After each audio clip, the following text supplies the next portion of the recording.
जड़े मत पचारा भगवान अस्तित्वर प्रमाण कौन आपण केवे अंधार गली जाइछंती एकुटिया जोड़ी आपन को डर लगुथो से आपण हनुमान चालीसा पाठ कर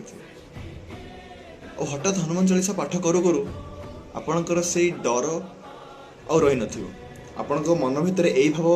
संपूर्ण हम कि एबे मोर आउ किसी असुविधा हबनी एडा ही तो भगवान जदि भगवान नाम नौ नौ तम मन भितर से डर पलैक यही भाव सृष्टि होची कि मो एबे किसी हबनी सेटा ही भगवान अस्तित्व ईश्वर को पुस्तक रे को ग्रंथ रे को मंदिर रे मिलबेनी निज मनर भाव भितर मिल एटा ही भगवान एटा ही अस्तित्व।